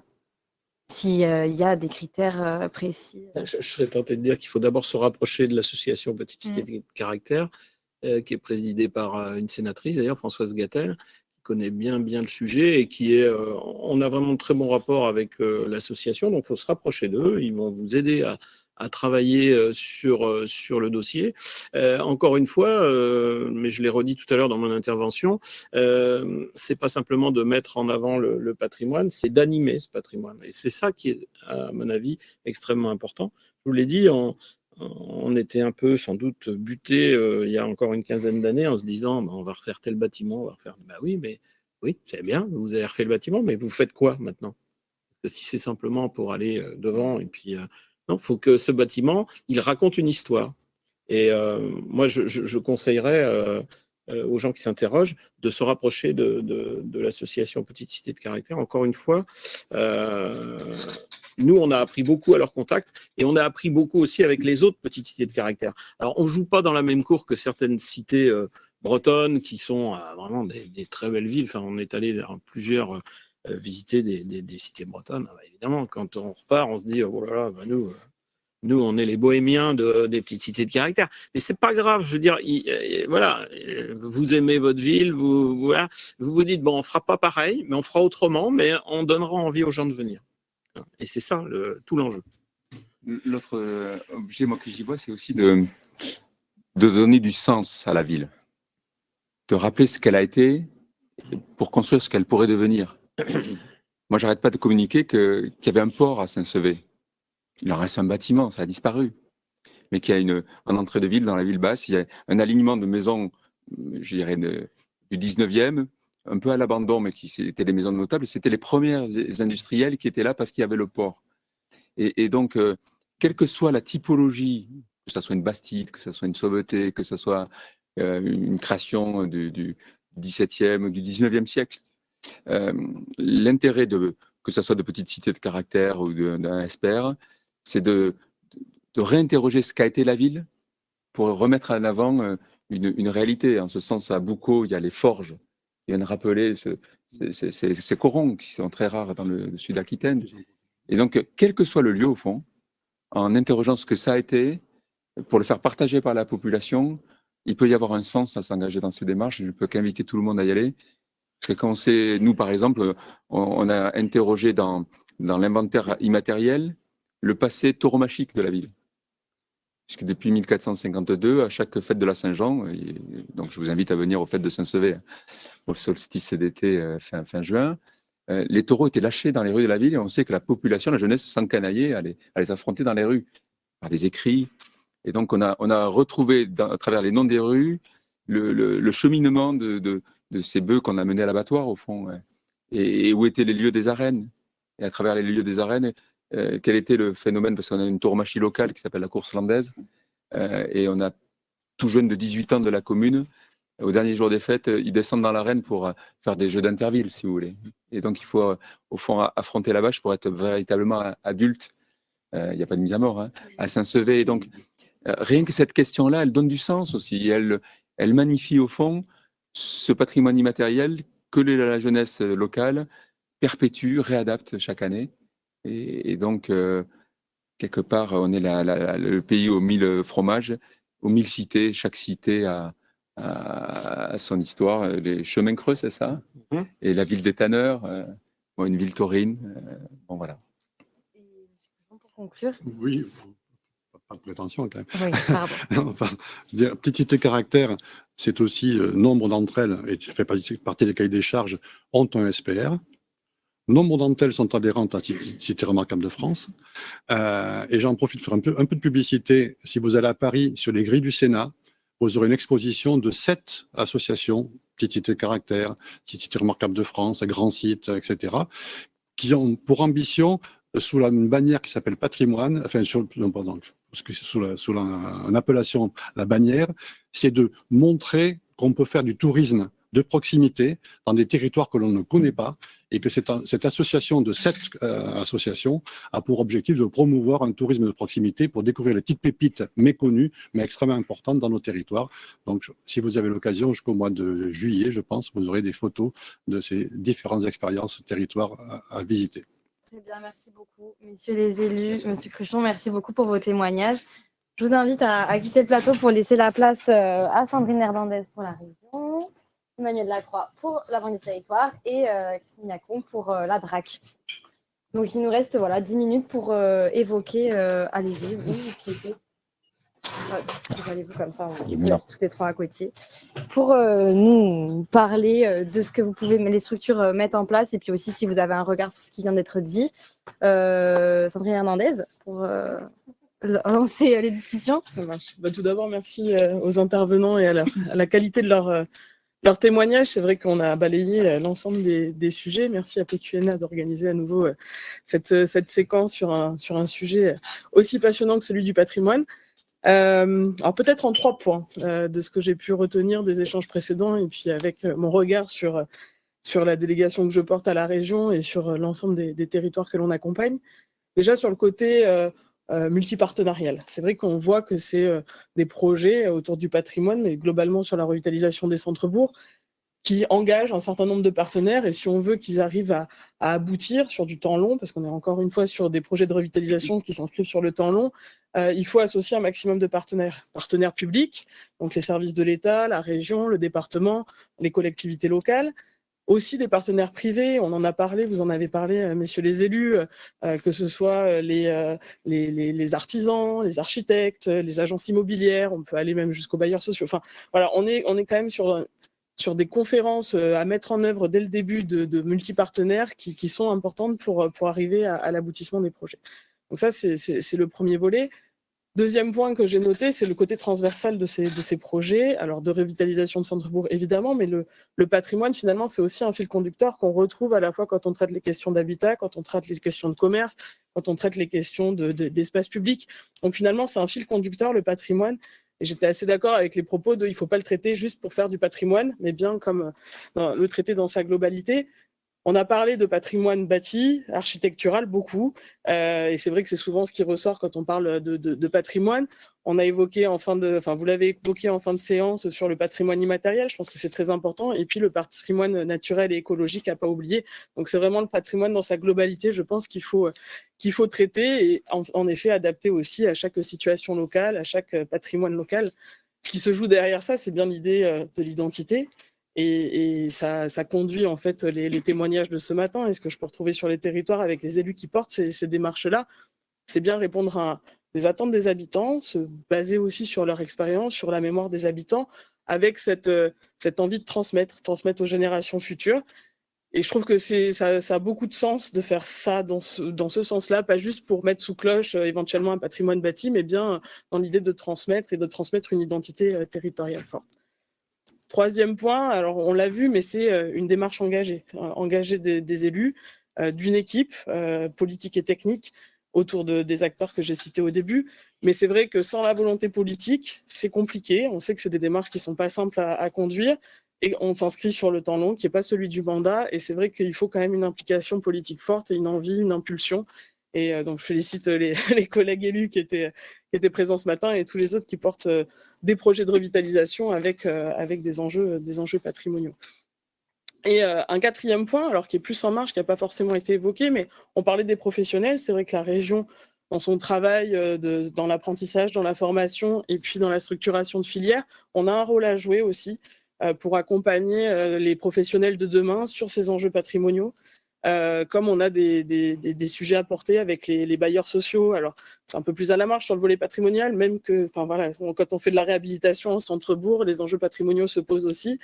Et la question du travail avec les bailleurs sociaux se pose. Donc voilà, la région, au-delà de ce qu'on peut faire en direct avec les collectivités, mairies ou intercommunalités, il y a ce travail-là autour de la formation, autour du travail partenarial avec les bailleurs sociaux, pour faire aujourd'hui aussi de l'aménagement et de la redynamisation de centre-bourg un peu différemment et d'aller aussi vers des modes d'habiter les centres-villes différents, puisque on en parlait également sur redonner envie de vivre en centre-ville. Ça passe aussi, et je pense que c'est un élément important, et vous en avez parlé, de valoriser ce patrimoine, de le protéger, de faire la médiation autour, de créer de l'animation. Ça a été souvent souligné aussi préalablement, et de donner envie à réinvestir les villes, à réhabiter en ville et en opposition avec ce qui peut se faire en périphérie de façon un peu habituelle sur les 10 dernières ou 15 dernières années.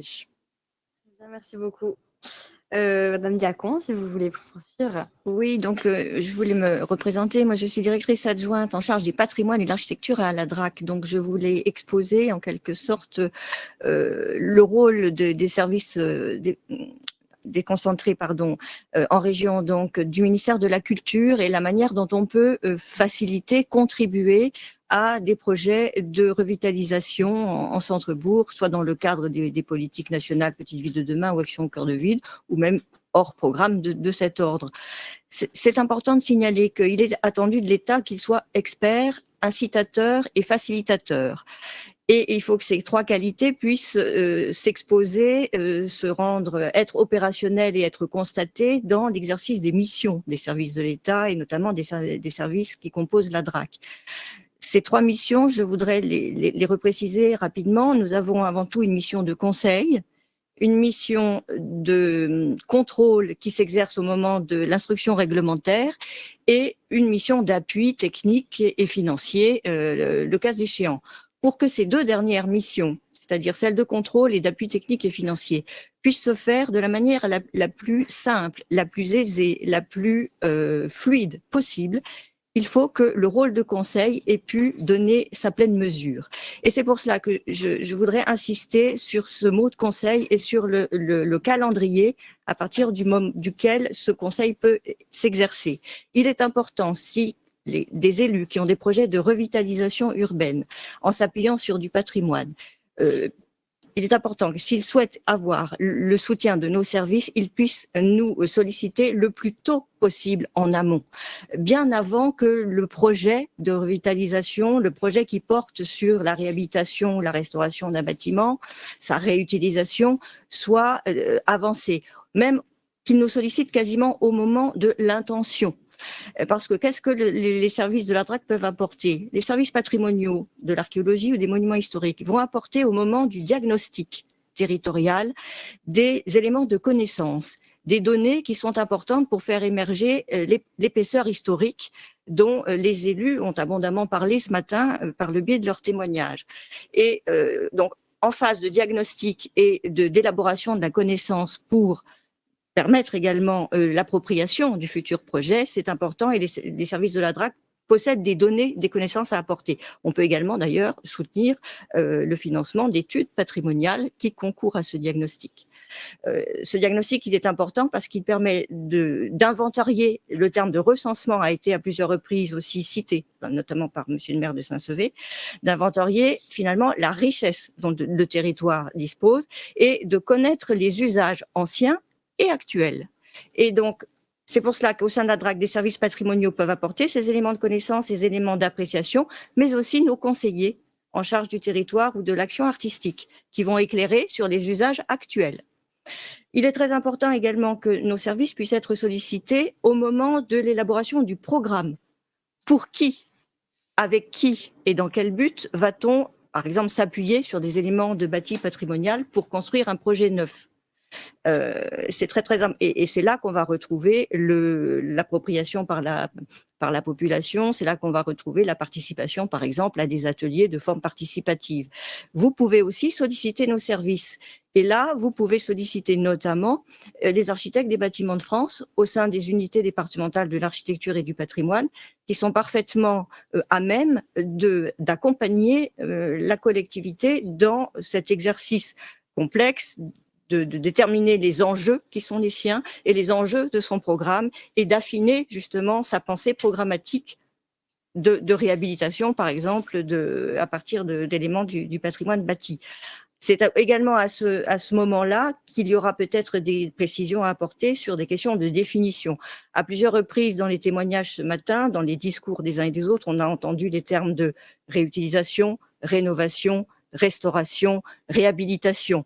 Ces termes-là, dans le langage courant, on utilise les uns finalement à côté des autres ou à la place des autres, ne sont évidemment pas complètement synonymes et il est important de savoir quelles sont les nuances qu'il faut y apporter. Là encore, je vous invite, le dialogue avec les services permettra d'affiner projet par projet ces notions et de savoir si effectivement on est dans une restauration pure et simple d'un monument historique qui suppose l'usage de matériaux et de techniques à l'ancienne et à l'identique, ou si on est dans une réhabilitation qui permet une interprétation de l'élément de patrimoine bâti et éventuellement l'instauration de techniques innovantes. Bon, je ne rentre pas plus dans les détails, mais je vous invite effectivement à nous solliciter sur ces notions de définition. J'insisterai également sur le fait que nos services peuvent être également sollicités dans tout le processus d'élaboration du projet, qui est un processus itératif, avec la participation à des ateliers, à des groupes de travail.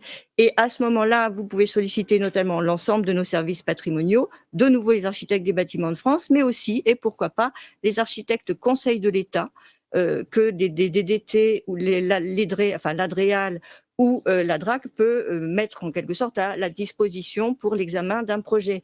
L'intérêt, c'est de dépayser en quelque sorte la réflexion et d'avoir dans le monde des architectes un architecte qui est à la fois une pensée patrimoniale, mais aussi une pensée de construction neuve, et qu'il expose cette pensée à l'échelle du territoire et non pas seulement à l'échelle du bâti considéré ou de la parcelle considérée.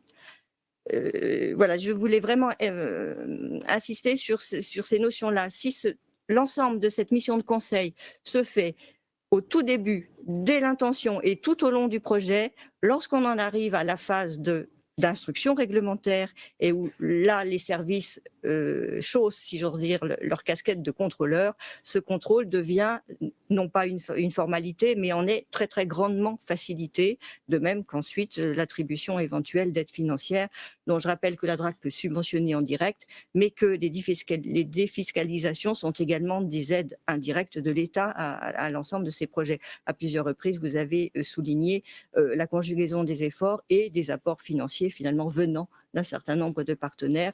L'État et les services du ministère de la Culture sont un de ces partenaires. Voilà, je n'insiste pas davantage, mais encore une fois, le calendrier est très très important. Le plus tôt est toujours le mieux pour faciliter et que l'État soit vraiment facilitateur. Très bien, merci beaucoup. Le message est passé. Monsieur Lacroix, pour terminer. Alors oui, bonjour à tous, merci. Je vais être assez court parce que dans l'ensemble du champ de la redynamisation des territoires, la question du patrimoine, c'est peut-être pas le sujet sur lequel on a les plus gros leviers côté Banque des Territoires. Pour autant, j'aimerais quand même rebondir sur un mot, c'est le sujet en fait d'identité. Et en fait, moi, vraiment, le sujet qui me paraît vraiment très important, parce que j'ai pas cette capacité à rentrer à ce point-là dans un discours technique et la plus-value sur ces aspects-là, mais si je dézoome, je renverrai vraiment à l'idée du marqueur territorial. C'est-à-dire, en fait, comment le patrimoine peut devenir un marqueur territorial à l'image d'autres ingrédients du territoire, des filières, une démographie, des atouts naturels, et en fait, comment, à partir de ces marqueurs territoriaux, on peut élaborer une stratégie de territoire et construire un narratif territorial avec un marketing du territoire et un narratif associé. Voilà. Et là-dessus, ce que peut faire la Banque des Territoires, c'est très en amont des projets, et je suis d'accord, le plus tôt est le mieux, c'est vous accompagner avec nos partenaires habituels, hein, conseil régional, les conseils départementaux, alors, et bien d'autres. Simplement, je cite ces deux-là en particulier parce que ce sont nos partenaires avec lesquels nous travaillons sur l'ingénierie. C'est-à-dire, en fait, nos crédits d'ingénierie sont accessibles via le conseil régional d'une part et les conseils départementaux de l'autre. Donc, via ces partenaires, il est possible d'accompagner les stratégies territoriales et donc la place du patrimoine dans cette stratégie. Voilà. Très bien, merci beaucoup. Merci à tous les intervenants d'avoir participé, d'être venus et de nous avoir livré ces témoignages très intéressants. On vous dit à bientôt, à très bientôt même. J'en profite pour passer l'annonce de la prochaine visite sur site qui aura lieu à Thouars le 12 mai. Donc, c'est une info de première qui vous sera envoyée par mail très bientôt. Et nous vous donnerons d'autres informations pour les prochaines webconférences sur la thématique de la revitalisation. À bientôt et merci beaucoup.